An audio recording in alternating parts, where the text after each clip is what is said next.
Before I hit play on this interview, I have a couple announcements. One, I'm about to embark on a quest to find the final member of what I think will amount to the greatest SBA sales team of all time. Look, I feel like I was handed a golden ticket as a BDO working here. Fundex does not hire BDOs very often. We have 4 right now, and this will be our 5th. And for that reason, I'm on the hunt for the best possible fit for this team, and I don't care if it takes me a year to find them. If you're interested, reach out. I'll put the info in the show notes. The other piece of news is that this will be the last episode of the podcast until the fall. We're taking the summer off, and we're going to line up some incredible interviews in person all around Florida, and we're going to relaunch in August. Don't worry, we're not dropping completely off the radar. We're going to be hosting the first ever SBA draft in June, and in July, we're taking this show on the road and heading to Tampa. So lots more to come, so be sure to follow the Art of SBA Lending podcast page on LinkedIn and hit subscribe here so that you can get all the updates. Without further ado, let's get on with the show. Today in the podcast, we have one of the greats. Annemarie Murphy is Executive Vice President and President of SBA Lending at First Bank of the Lake. She joined there in late 2019, which at the time it was a small SBA operation with 5 or 6 employees, and she's helped grow it to over 100 employees, one of the most active 7A lenders in the country, and they've built one of the only large-scale internship programs in the industry. Stick around to hear more about Annemarie's journey of how she got to this point, what her philosophies are as she's helping grow this SBA shop, and what it means to be good stewards of the SBA loan program.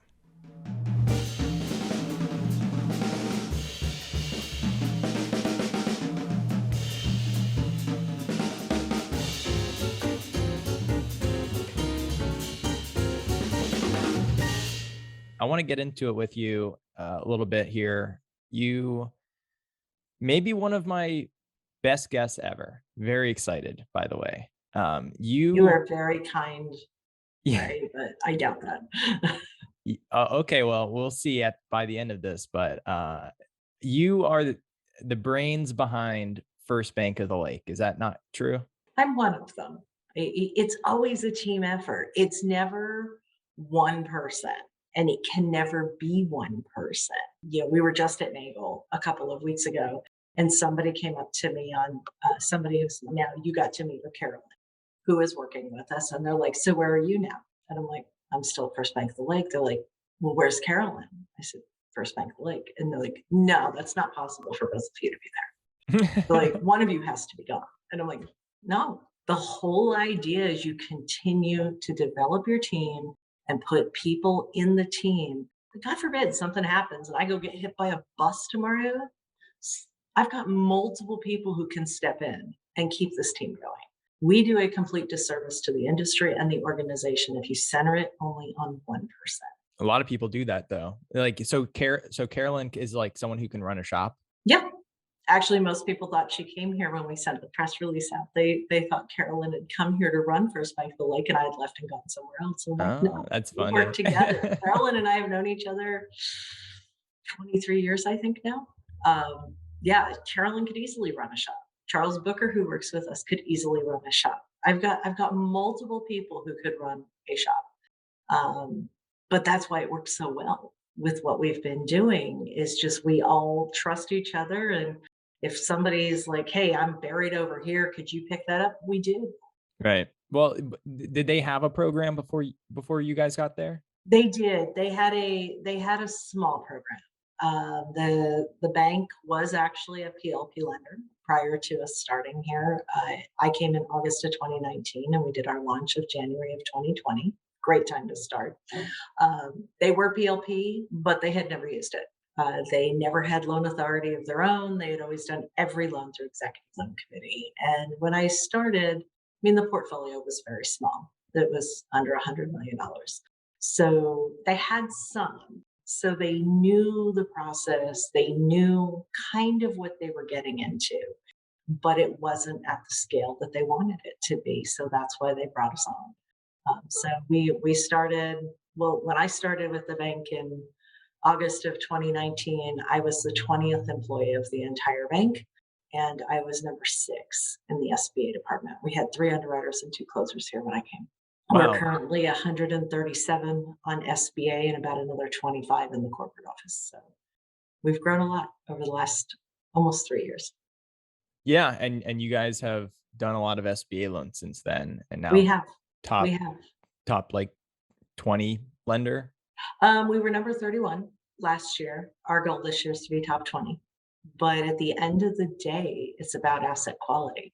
I would rather be a top 30 lender than a top 20 lender and not do a loan that I don't think is going to pay. Asset quality is what sinks us as institutions. So you just always make sure you're dotting I's, crossing T's, making sure you follow the blueprint and the SOP that we have and that the credit is there and you think they can repay.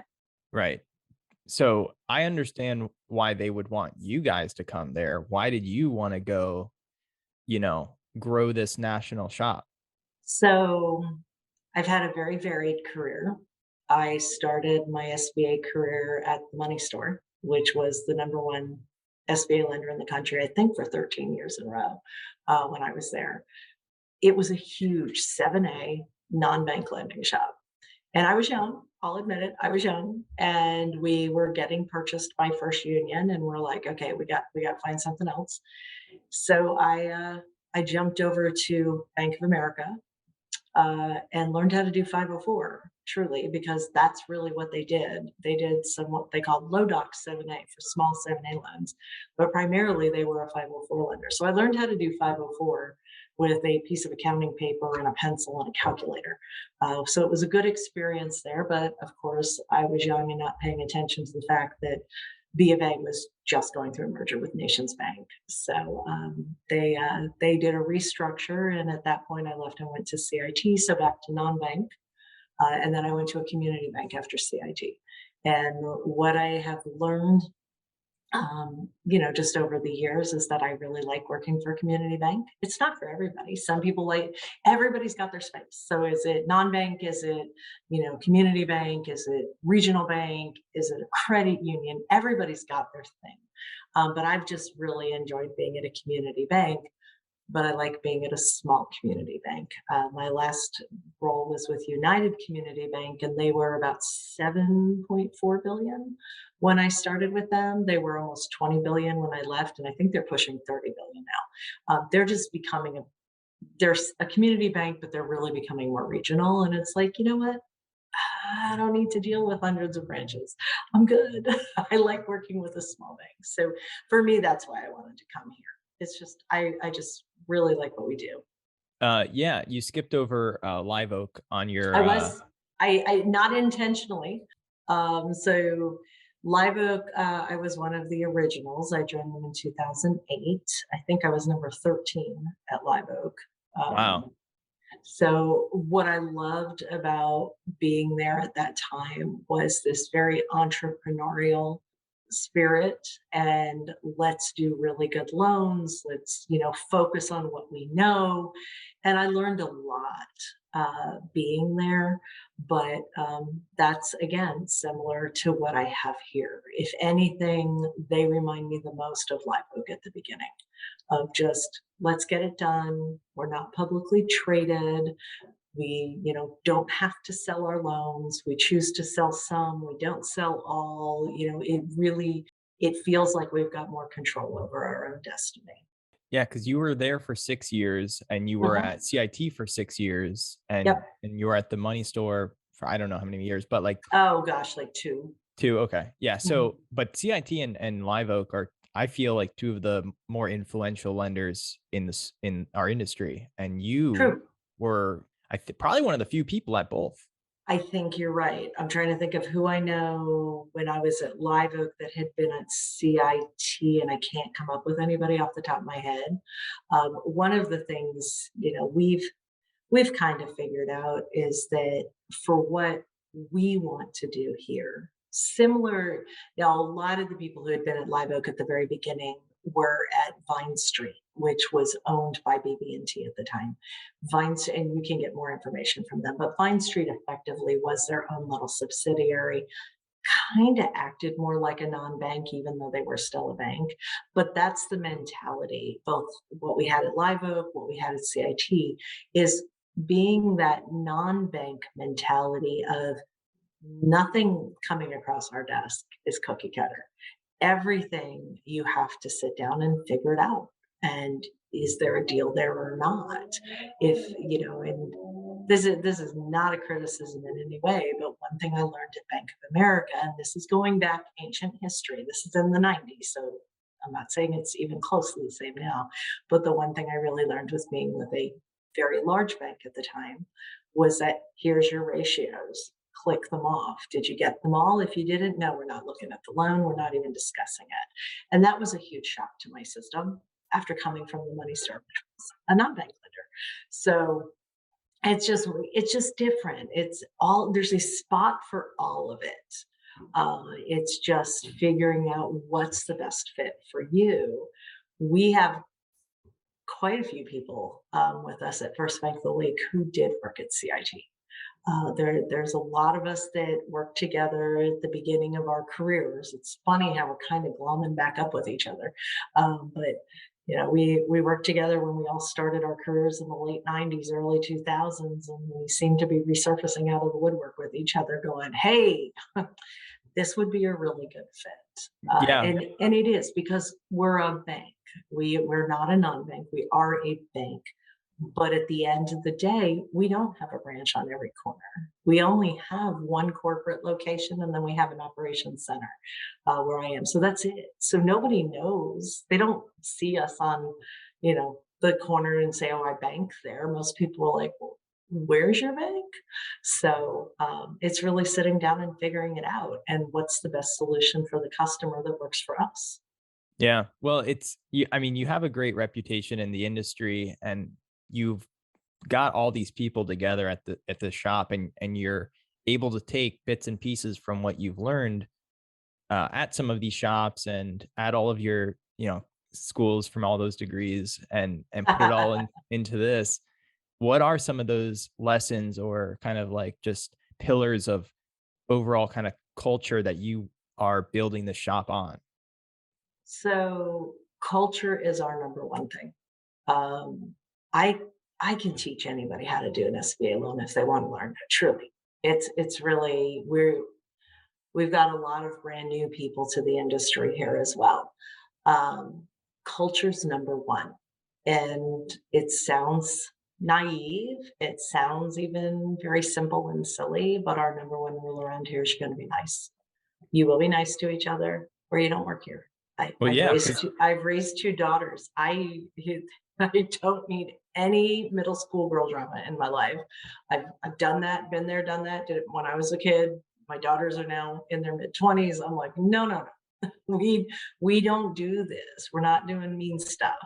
And it sounds silly, but we've got some really high producers here. And if I have to have a call with a group and say, hey, um, you know, knock it off. I've got a closer in tears today, and you owe somebody an apology. My top five producers are downright indignant, and they're just like, "Who did it? We're gonna call them." And it's like because it's just not a tolerated behavior. Life is short. We don't, and it sounds like a cliche, but work is work. My dad has always said, "Work's a four-letter word. Fun is three." So let's make work as enjoyable as we can. At the end of the day, what we do is hard. All of us know that. No matter what institution you work for, doing an SBA loan is hard. There's a lot of stuff that goes into it. So let's try to make it as enjoyable as possible to get there. yeah, because some of those bigger producers sometimes do come with a little drama. You don't think And it's worth it we for we the don't. production. Yeah. There's some big producers we haven't hired because of their reputation for being hard on the system, being a prima donna, and so on and so on. We're like, look, no, we don't have time for it. And, for me, if I can get a salesperson who's doing 10 million a year to 15 million a year, and then that next year they're doing 18 to 20, that's huge because we've built the support around them. And that was one thing we were very careful of. And as you had pointed out earlier, I've learned a lot from I hate changing jobs, but when I do change jobs, I try to absorb everything I can from where I am, and you just take the best from every place and put it together. Well, and you mentioned you have some brand new people in the industry. If you have been building this over the pandemic remotely, how are you able to pull that off? So we are. It's been a lot of fun. A Three lot of letter it. word. You betcha. It is, and it has been fun, as we've all done with PPP. We all lived through PPP. When we came into 2021 PPP, we realized that unlike 2020, where everything shut down and our core business really wasn't doing an awful lot, we were busy in first quarter last year, and a lot of institutions were. So we made the decision to hire 40 interns in PPP. Yeah, 40 of them. That was fun. Truly sarcastic fun on that one. But it was, but in the end of the day, it did turn out to be one of the best things we did. Did we hit 100% with all of them? No. It's like the same with any hiring. You think it should work on paper, and sometimes it feels like you flip a coin. But effectively, what we did is that, and we've continued it to this day, is that we have a Zoom room set up for the interns. At the time, they were working on PPP on the origination side, and then we've transition them completely to forgiveness. And that's what our intern program primarily has been. We're developing what it's going to look like when forgiveness is over this year, because we're getting towards the end of it. But effectively, it's a here's the interim final rules. You need to read all this, you need to understand it. Here's the process. We've flow charted out, and here's the process you're going to follow. And then they're in a Zoom room together when they're clocked in, with the person leading the intern team. And so having them in their dorm rooms or their childhood bedrooms, or their housemates are walking around eating pizza, which we've all seen because of Zoom. It's worked out really well. We have one person who's leading that team. He's on the with the interns. They, at the beginning, we keep them on camera so that we can see if they look confused, because nobody ever wants to admit they have no idea what's going on. Then what we do is complicated. But over time, they basically log in, check in, and they're together. That this way, if questions come up, they're throwing it up on the screen in Zoom and walking through it.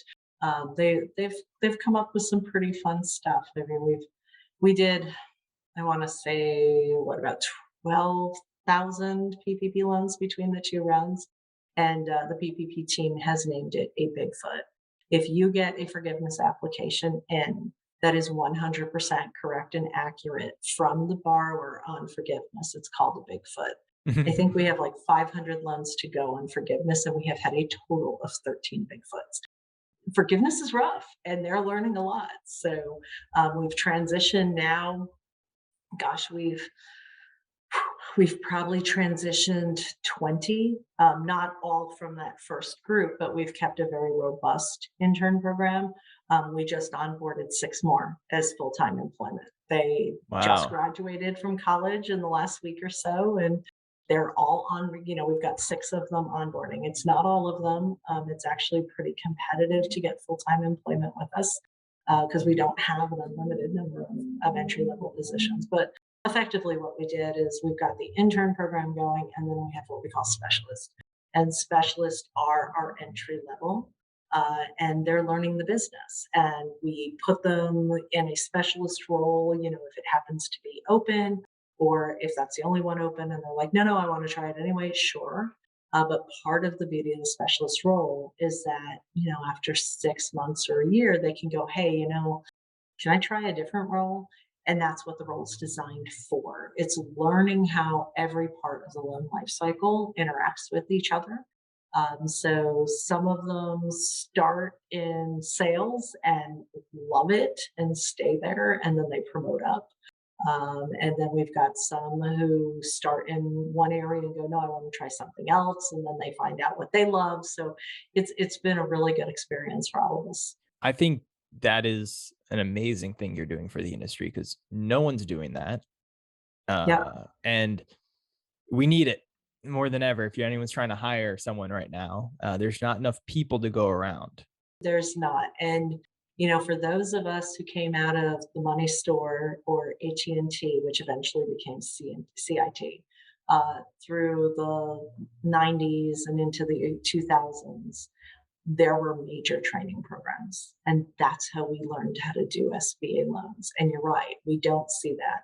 Now, Live Oak is my former employer. I can tell you they do a really good job with this too. Plagiarism is alive and well in SBA. We don't come up with all these ideas on our own and say, oh, yeah, no, I'm brilliant. No, I mean, I looked at what Live Oak was doing with their young people. And I'm like, we tweaked ours to work for us. But yeah, Live Oak's got a lot of young people also that they're growing up and into the business. And you're exactly right. There is a complete shortage of qualified SBA people, but we've gained hundreds of new lenders into the 7A program since PPP.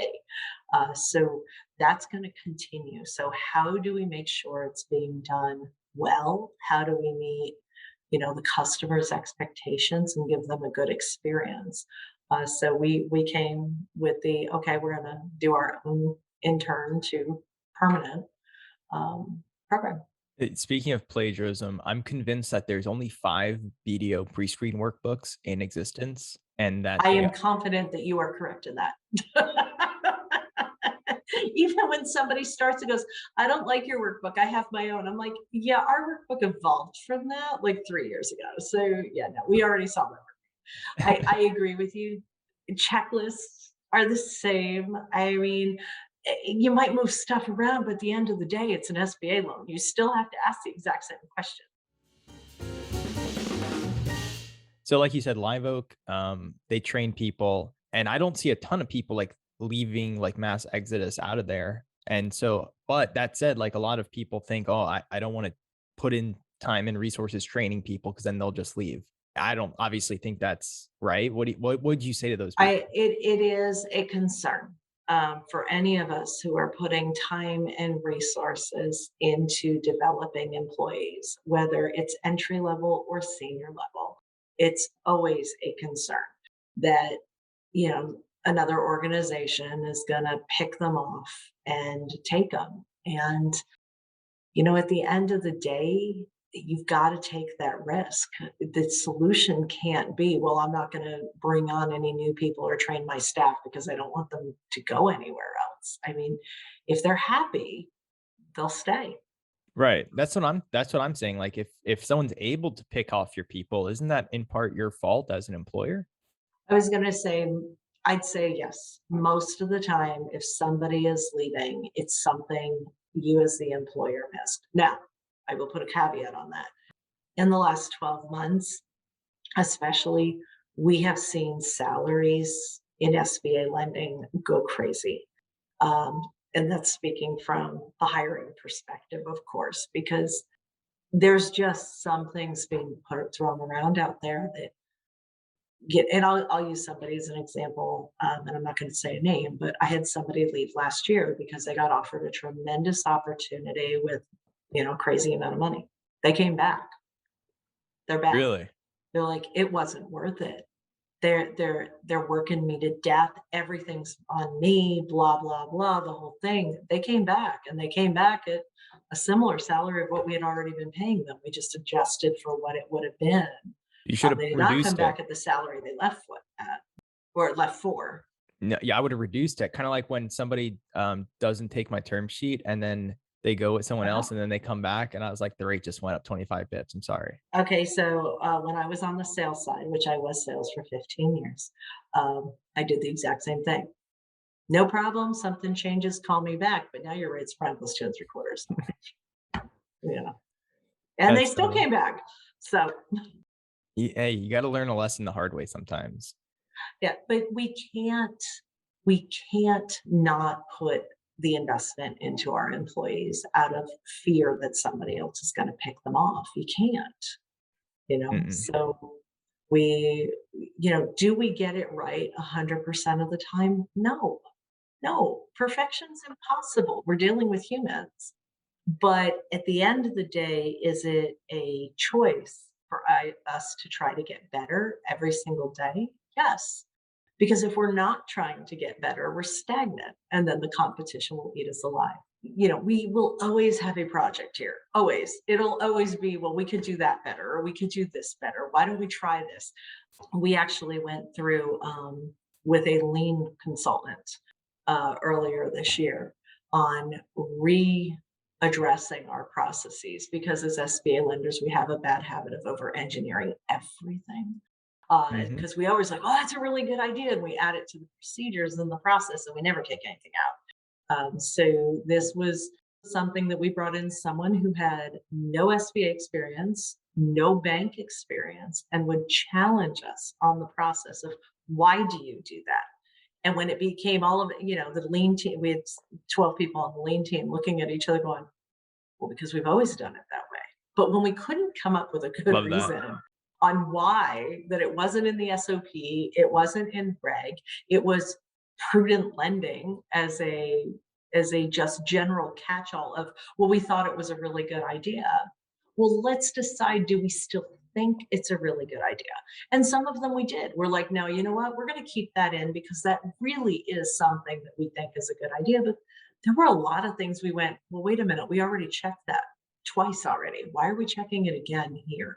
And it's just process, they tend to grow and morph over time. So it's always every year we take a hard look at process and go back and say, okay, is this the best process we have? Is it efficient? And most importantly, does it not only do what we have to do, but does it give the customer the best experience? It has to be about the customer. And when we explained it to our team, we're like, look, if we give a customer a really good experience, that they can give us the information we're asking for correctly 100% of the time, the first time, doesn't that make everybody's job easier? Instead of the constant back and forth of, hey, your form 1919 not correct. We need you to go fill that out again. That is probably one of the keys there in the closing process, particularly. Everything is sent multiple times because it's always wrong. Well, exactly. So we've been working on coming up with ways to, make that easier on the customer to get the information we're asking for. I have a running joke with our team of, you know, the form 1919. The first question is, are you an EPC OC? I never Do thought about any of that. our barbers know what that means? They That's either skip it or they guess. And how do we get, and that's just, do we give them better text help boxes? Do we have somebody hand walking them through? Do we do the question in a different way and get it back to where it needs to be? So all of these things are things we're working on, but it's always about getting better. I think that should be Nagel's number one lobbying initiative is changing that question. There's a whole bunch of stuff on the forms. One of the most common, just fun fact for you, one of the most common errors on the form 1920, which is done by the bank as part of the application for guarantee, is on a change of ownership. A lot of the banks all mark existing business, not new business, but in the SOP, they consider it a new business. So everybody gets that one wrong a lot. It's just some of the stuff that just isn't intuitive, even to people who are SBA lenders.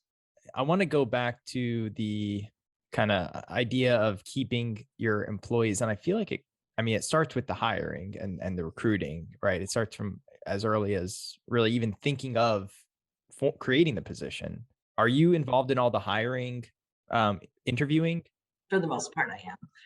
I took a step back from it a little bit last year, and it didn't stay as cohesive as I would have liked. So the leadership team does the majority of the initial, but I always have to have a 30-minute conversation so that they understand what our mission is, what are we trying to accomplish? Yes, we are what people would call a production shop. That is why we were here. We are here to do SBA and USDA loans. and the goal is to grow the business. But as we tell everybody with our mission, our number one statements are we hire the right people, we do the right loans the right way for the right reason. So those four things have to be very clear. And then, oh, by the way, you have to be nice to each other. If you can do that, you'll be highly successful here. If someone's interviewing with your bank, are they talking to you towards the beginning or the end of the process? Usually towards the end, because I want to make sure that they've gotten through all the technical aspects. And, depending on who the hiring manager is, most of them are really good about reinforcing that as well. But by the time they get to me, it's kind of all right, let me tell you how we started. This is what the vision is. This is where we're going. And for me, it's not an interview, it's a conversation. Do you have You know, veto power though? yes, Have you used it? rarely. What would be a reason why you'd be like, this is a red flag, we can't hire this person? Usually it's something that comes up with how they interact with people. If there's any hint of being a bully is the biggest one. That's probably the biggest red flag. And it's I can't give you a checklist of what it is, but it's really, like I said, most of the time the hiring managers have done a fantastic job. I don't veto much. But it usually is hey, I've got some concerns here. I think you need to go dig back in with this person and get them on the phone again. And we do everything over video conference and Zoom. That way we can read body language and just kind of get a sense. It's always easier when you can look people in the eye. I mean, even virtually, it's tough. I mean, my grandpa has told me a story. He was like going out to actually, this is probably a famous thing that everyone used to do back in the day, take someone out to lunch and kind of see or ask, they ask the hiring manager asked the wait staff to mess up the order on purpose to see how Hmm. the interview Yes, person would yes. handle it. That's what it was. Yes, and it's kind of along the same lines of that with being virtual. It's that if your instant reaction is to berate somebody, that's not going to be a fit here. Things go wrong. We all know it. How many times have we had a loan that we think is closing and it turns out the seller attorney never ordered the bulk sale?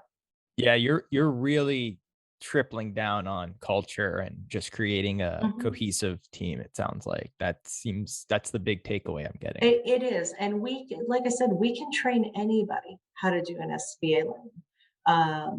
We can talk about eligibility. We do a lot of internal training. On the intern program, we have what do they call it? It's kind of like lunch and learn, but it's Wild Wednesday or something, where they have somebody from the bank come talk to the interns every single Wednesday over lunch. Just all different roles, from specialist who just started with us 6 months ago to executive management. It's just, and everybody here is very approachable. My boss is the chairman, CEO, president of the bank. He's on every one of our business unit meetings. There are days somebody will call me and be like, "Hey, blah, blah, blah, blah, blah, blah." And I'm like, "Well, did you let Mike know?" And they're like, "Well, I could never call Mike." I said, "Actually, he'd love to hear from you. Thanks for giving me the heads up, but I think you need to call Mike now." And then everybody calls me back and goes, "He is such a nice man." I'm like, "Yeah, he is." I can say everything I want about culture, but if our board of directors does not buy into that, it wouldn't be the same, but they do too. I wanna kinda end with this conversation and, really it's about just the program itself, the integrity of the program, the 7A particularly. Are there things that lenders are doing, maybe that are newer, just less experienced that you're concerned that might ruin it for the rest of us? So that's a really good question.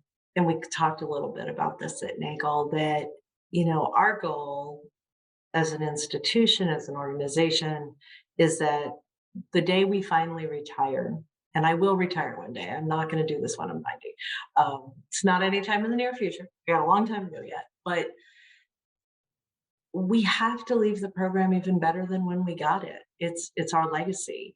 And as lenders, I hate to say it, but we have to watch what each other's doing, especially when we have new lenders who may not have the training and may not understand.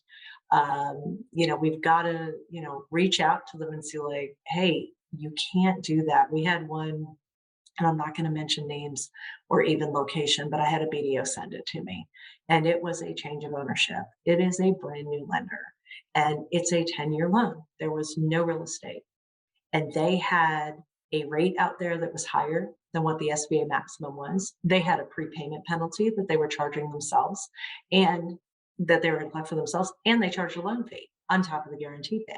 I mean, it was a trifecta, three strikes, you're out of anything you could possibly do wrong on this term sheet was there. And now, yes, were they a GP lender? Yeah, they are. They're brand new. But do you really want them to send that to the center? Do you want them tying up the center in Citrus Heights at the loan guarantee processing center in front of other lenders who do have to send in a GP loan on something that was never going to fly? So I did pick up the phone and call them and talk to them and say, hey, just so you know, here it is in the SOP. And they were just like, well, we didn't have to worry about this with PPP. I'm like, yeah, actually, you did. PPP was still a maximum 1% interest rate and things like that. There's this expectation. We had a really good conversation. They're like, well, we didn't have to take collateral and guarantees with PPP. I'm like, yeah, but this is not a PPP loan. And that's the biggest challenge with not just our newest lenders is that they think it's like PPP. No, it's not. No, no, it's not.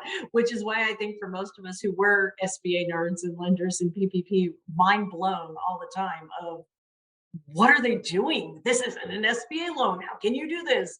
No collateral, no guarantees. For the lenders who are new, we owe it to the program as a lending community to reach out to these lenders and just say, hey, you might want to get with your district office and do some training because that's free. You can, reach out. There's other organizations that offer it, that you can pay for it and get training for your staff. But we as a lending community need to make sure that there's things not out there, because the problem is when they start putting these things on LinkedIn and things like that and it's wrong, the members of the health staff in Congress see them too. And then they start freaking out that the lenders are abusing the program and blah, blah, blah, blah, blah. So we want to keep our program protected. Um, we do rely on Congress for it, and we've got to make sure we're doing it the right way and the right reason. Yeah, I hear you there, and I've definitely run into some equally, maybe not equally, but some crazy things. But what's the solution then? The solution is we actually do have to continue to police ourselves as a lending community. If and we were just at the NACO conference, which is why I'll say it, but you know, Eddie Ledford from the Office of Credit Risk Management talks at every NACO conference about it's amazing how many of you tell on each other. Yeah, well, that's what we're expected to do. It's kind of like the honor system of if we see somebody doing something that is against program integrity, we need to, turn it in. Most of the time I find a quick phone call solves the problem and I don't see it going forward. But sometimes you do need to and just send it in either to SBA directly. You can send it to Nagel and they'll take your name off of it if you're telling on somebody, kind of thing, and send it on to SBA. But we do need to police ourselves as an industry. We definitely do not want to have either a few, I don't like calling them bad actors because most of the time I find it's just lack of knowledge. It's not generally willful. But we don't want to be running into problems getting our program authorizations from the Right. Hill because all of this stuff is out there on the internet about effectively violating program integrity. The Hill staff knows the program better than a lot of lenders do. Interesting. Well, so, I mean, there's that, and so there's the inexperienced and new lenders that just don't know any better, but there could also be lenders that should know better that are Correct. also abusing the program, and Correct. I mean, as a BDO, I'm kind of on the front lines of sales, and I see things where you just have to kind of run the other way. I was going to say, if you see things even as a BDO, you can screenshot it and say, this doesn't look right to me, and go ahead and send it in. And like I said, I know um, if you send it through info@nagel.org, they'll remove your identifying lender information off of it, or you can send it directly to Okra.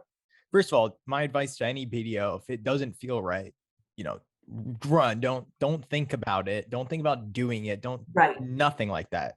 Well, exactly, because the reality is, and this came up when I was in sales, and it comes up on occasion still, of there is no loan and there is no borrower that is worth your reputation. Once you Yeah. blow your reputation in this industry, I mean, we have a running joke about it, but you've heard of 6 degrees of Kevin Bacon. I think it's 3 degrees of SBA. If I can't Maybe figure out two. how I know you within two or three people, you're really not in SBA lending. Oh And yeah. we will know, all of us will know. Yeah. Well, and you don't want to end up on, Mugshot Monday or Fraud Friday. Oh, no, we don't wanna, oh, no, no, you don't. But even if it doesn't get that far, because that's an extreme, thankfully, um, there are those resumes that hit my desk that I'm like, "Yeah, no. I know the reputation of this BDO. I know this reputation of this individual, and it's that they cut corners and do anything they can to get their deal done."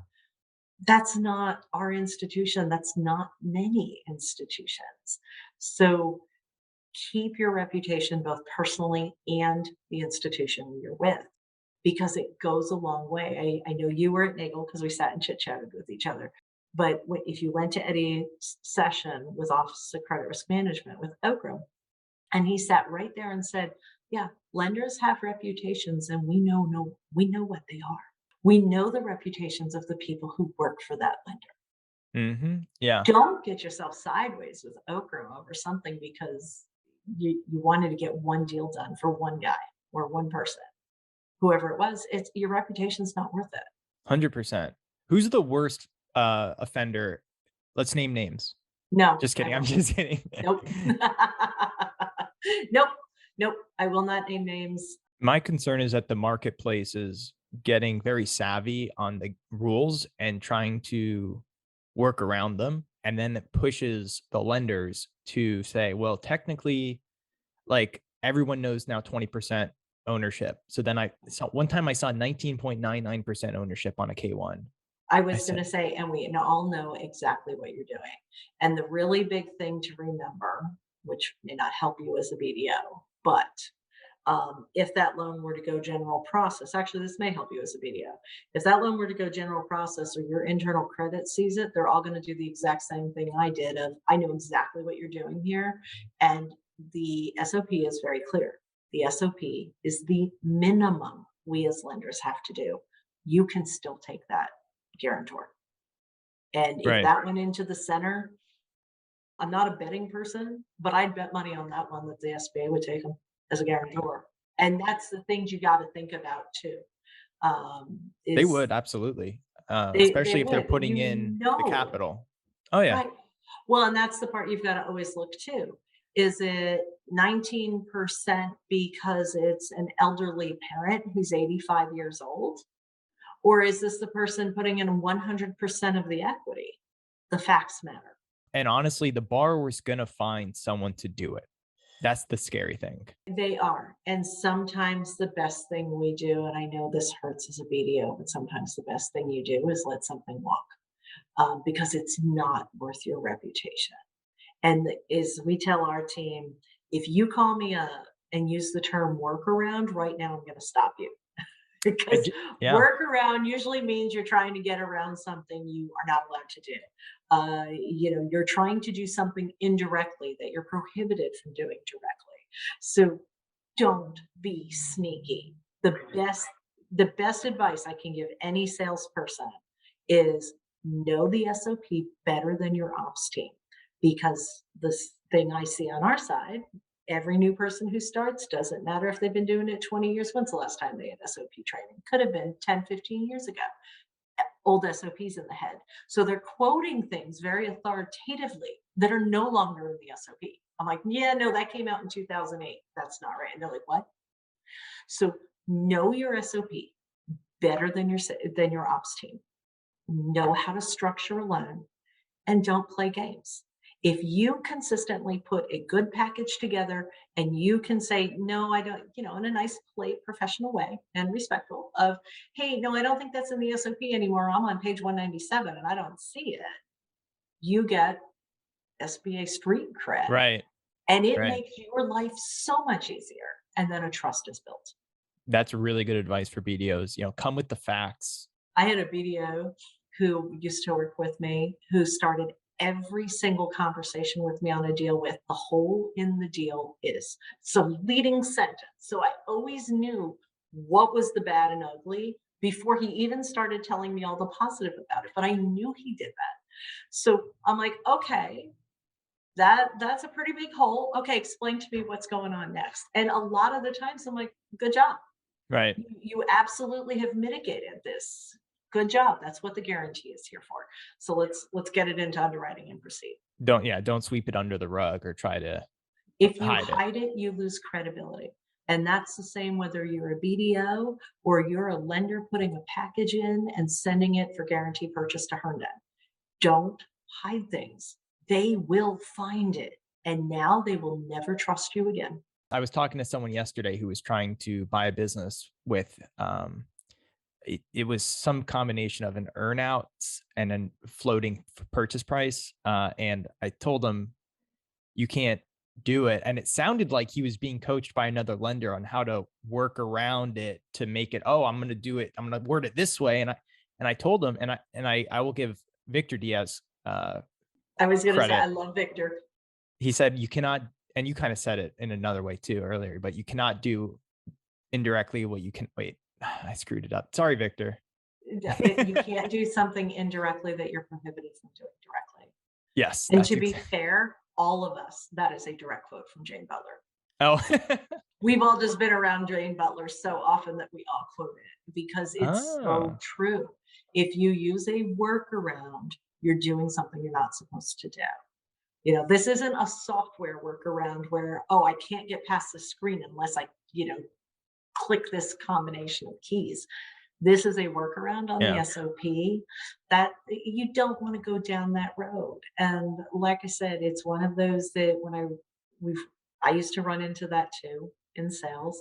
And my response always was, look, here's what it says in the SOP. This is a public document. If you want, I can send you the link or you can Google it yourself and pull it down. Usually it came up about houses, about how another lender wasn't taking a personal residence that had, no mortgage on it and was going to absolutely be required. It was SOP. And I would just send it to them and go, look, this is what the SOP says. It's a public document. You can Google it yourself. You can look it up yourself if you want to, just verify my facts. But that being said, I am not going to bait and switch you. This will get picked up. This will get caught. And it may get caught the day before your closing. And then your closing blows up. So it's up to you. But I'm just telling you right now, this is what it says. And this is the rules that everybody's playing by. So if somebody's telling you something different right now, they either don't know the rule or they're just trying to get you in and then bait and switch you. Exactly. That's exactly what I told them. Thank you, Annemarie, for joining me today. It was a pleasure. Ray, that was fun. All right, that's it for this week. Don't forget to subscribe to the podcast so you never miss an episode of The Art of SBA Lending. And if you have any feedback or suggestions, email me at ray@artofsba.com. Until next time, ta-ta.